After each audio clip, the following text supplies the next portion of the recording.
Je suis la troisième génération, c'est mon grand-père qui a commencé tout de suite après la guerre, d'abord dans une petite remise.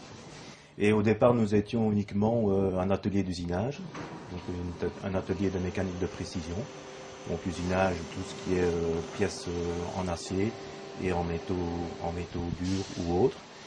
Et nous avons eu l'opportunité en 1972 de racheter une aciérie qui était en faillite. Pourquoi avons-nous racheté cette aciérie? Eh bien parce qu'on avait un de nos principaux clients qui nous demandait d'offrir un clé sur porte. Donc nous devions commander notre matière dans une autre aciérie. Il y avait cette aciérie qui s'appelait Aciérie des Eaux, qui était en faillite, et nous l'avons repris et modernisé. Au niveau du rachat de cette aciérie, ça nous a permis d'avoir un aspect complémentaire, puisque les deux entreprises sont tout à fait complémentaires au niveau des activités.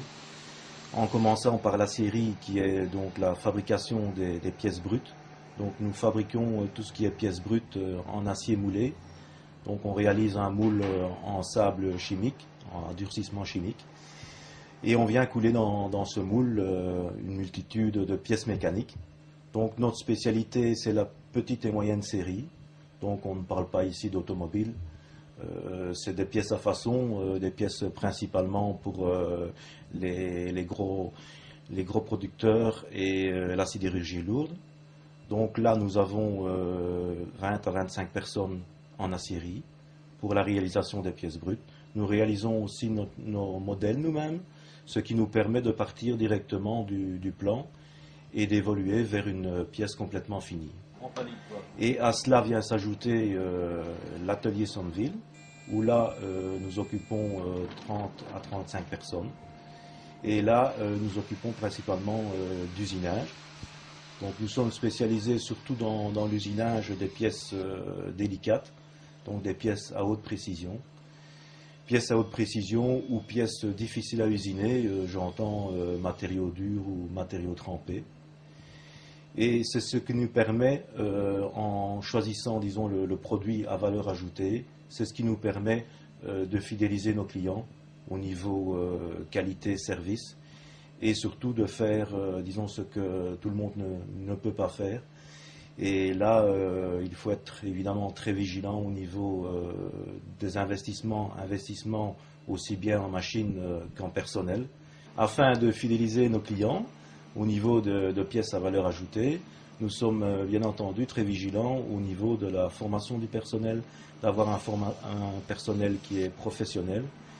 Et pour ce faire, nous devons le former, nous devons le recruter et nous devons aussi le rendre responsable de son travail pour qu'il mène son travail à bien pour avoir un produit final qui correspond à l'idée de nos clients. Je suis heureux de recevoir le prix du mérite économique des eaux. Ça vient vraiment à point parce que c'est un peu un aboutissement pour nous. Justement, l'année 2008 nous a donné de bonnes retombées au niveau économique et au niveau de notre clientèle qui est très contente de nos services. Et donc, c'est un aboutissement pour la société, mais aussi pour tout le personnel qui travaille, puisque c'est en fait un travail d'équipe. On n'arrive pas à un produit final et une satisfaction clientèle sans avoir, au tout départ du début de la chaîne jusqu'à la fin, des travailleurs qui nous permettent d'obtenir un produit vraiment tip-top au niveau de notre clientèle.